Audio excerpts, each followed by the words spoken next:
누군가 나를 쳐다보는 것 같은 느낌, 다들 느껴보신 적 있죠? 이게 좋을 때도 있지만 어떨 땐 엄청난 압박감이 되기도 하잖아요. 근데 우리는 왜 이렇게 남의 시선을 신경 쓰는 걸까요? 혹시 이게 성별에 따라서 좀 다른 건 아닐까요? 오늘 이 부분에 대해서 한번 같이 파헤쳐 보겠습니다. 자, 오늘 우리가 살펴볼 내용인데요.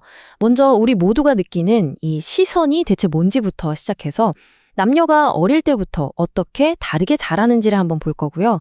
그리고 나면 두 개의 거울, 또 남성적 시선이라는 좀 흥미로운 개념도 알아볼 겁니다. 마지막으로 제일 중요한 거, 어떻게 하면 이 시선에서 벗어나 진짜 나를 찾을 수 있는지 그 방법까지 짚어드릴게요. 자, 그럼 바로 첫 번째 이야기부터 시작해 볼까요? 바로 우리 모두가 느끼는 시선에 대한 건데요. 이게 그냥 단순한 느낌 같지만 사실 우리 삶에 생각보다 훨씬 깊숙이 들어와 있거든요. 뭐 친구들이랑 신나게 놀고 있을 때나 아니면 발표 때문에 사람들 앞에 섰을 때, 심지어 그냥 길을 걸을 때도 문득 그런 생각 들잖아요. 아, 지금 남들이 날 어떻게 보고 있을까? 바로 이 미묘하면서도 엄청나게 강력한 느낌? 여기서부터 오늘 이야기를 시작해 보려고 합니다. 도대체 왜 이러는 걸까요? 이 의식은 어디서부터 오는 거고 왜 이렇게 우리를 꽉 붙잡고 놓아주지 않는 걸까요? 그 힌트가 바로 우리가 자라온 과정에 숨어 있습니다. 자, 두 번째 이야기로 넘어가 볼게요. 바로 다른 성장 과정인데요. 여기서부터 남성과 여성의 자아인식이 뭐랄까 서로 다른 길로 갈라지기 시작해요. 여기 타임라인을 한번 보시면요. 남자아이들은 어릴 때 놀이를 통해서 사회성을 배우기 시작하고 10대가 되면 자기의 능력에 대한 평가에 굉장히 예민해져요.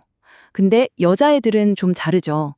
또래 관계를 통해서 사회성을 키우고 나중에는 친구들의 사회적 평가에 가장 민감하게 반응한다는 거예요. 그러니까 애초에 자라면서부터 중요하게 생각하는 포인트가 서로 달랐던 거죠. 이렇게 성장 과정이 다르다 보니까 결국 우리가 자기 자신을 비춰보는 거울의 종류도 달라지게 됩니다. 어떻게 다르냐고요? 바로 다음 내용을 보시면 확 와닿으실 거예요. 네, 바로 이거예요. 이게 핵심입니다. 남성들은 주로 자신의 능력, 그러니까 내가 뭘 잘하지? 내가 뭘 할 수 있지? 이걸로 자신을 평가하는 경향이 있는 반면에 여성들은 자신의 외모, 즉 내가 남들 눈에 어떻게 보일까? 이걸 기준으로 스스로를 평가하는 경향이 훨씬 강하다는 거죠. 이 그림을 보시면 그 차이가 더 명확하게 보이죠. 남성은 거울을 보면서 자신의 능력에 기반한, 뭐랄까, 좀 단단한 자존감을 가져요. 이건 자기 안에, 내면의 거울을 보는 거라고 할 수 있죠. 근데 여성의 경우는 좀 다릅니다. 보이지 않는 다른 사람의 시선, 즉 외부의 거울을 통해서 자기를 평가하게 되니까 신체에 대한 자존감이 낮아지는 경우가 많다는 거예요. 자, 그럼 대체 이 외부의 거울이라는 게 뭘까요? 여성을 자꾸만 밖에서 자기를 보도록 만드는 이것의 정체, 심리학에 이걸 딱 설명하는 아주 중요한 개념이 있습니다. 바로 남성적 시선, 영어로는 메일 게이즈라고 하는 건데요. 이게 뭐냐면요.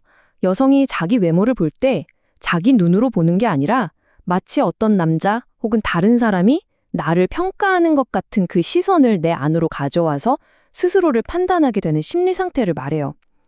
그러니까 내 안에 나를 감시하는 보이지 않는 관찰자가 하나 더 생기는 셈이죠. 이 남성적 시선을 나도 모르게 내 안에 품게 되면요. 그 영향이 생각보다 정말 큽니다. 일단 내 몸에 대한 자존감이 떨어지고요. 당연히 외모나 옷차림, 몸매에 대한 다른 사람 말 한마디 한마디에 엄청 예민해지죠. 근데 진짜 심각한 건 이거예요. 나 자신을 나로 보는 게 아니라 마치 영화 속 인물 보듯이 3인칭 시점으로 자꾸 보게 된다는 거.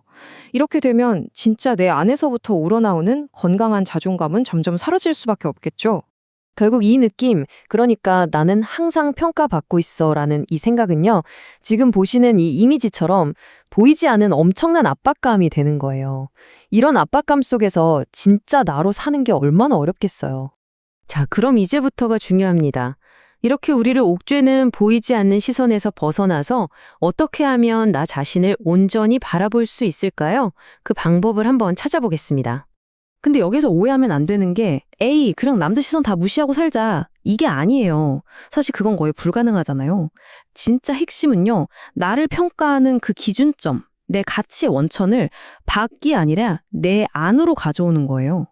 자, 그럼 어떻게 하느냐? 크게 3단계로 나눠볼 수 있어요. 첫 번째 단계는 인정하기예요. 아, 이런 외부적인 압박이나 시선이 분명히 있구나 하고 그냥 그걸 있는 그대로 인식하는 거죠. 두 번째 단계는 초점 바꾸기입니다. 남들이 나를 어떻게 볼까? 에서 나는 나를 어떻게 생각하지? 나의 중요한 가치는 뭐지? 이렇게 질문의 방향을 내 안으로 돌리는 거예요. 그리고 마지막 세 번째 단계는 쌓아나가기입니다. 다른 사람의 칭찬이 있어야만 내가 괜찮다고 느끼는 게 아니라 내 인격이나 능력, 내 안의 기준으로 스스로를 인정해주면서 단단한 자존감을 차곡차곡 쌓아나가는 거죠. 결국 오늘 우리가 나눈 이야기의 핵심은 바로 이 문장에 담겨 있습니다. 진정한 자존감은 타인의 시선과 무관하게 나만의 가치 체계를 세우는 데서 온다. 정말 중요한 말이죠. 자, 오늘 이야기를 마무리하면서 여러분께 질문 하나를 드리고 싶어요. 오늘 밤이나 내일 아침에 거울을 볼 때 한번 스스로에게 물어봐 주세요. 지금 거울 속의 나는 과연 누구를 만족시키려고 하고 있지? 라고요. 어쩌면 그 답을 찾는 과정에서 진짜 나를 만나는 열쇠를 발견하게 될지도 모릅니다.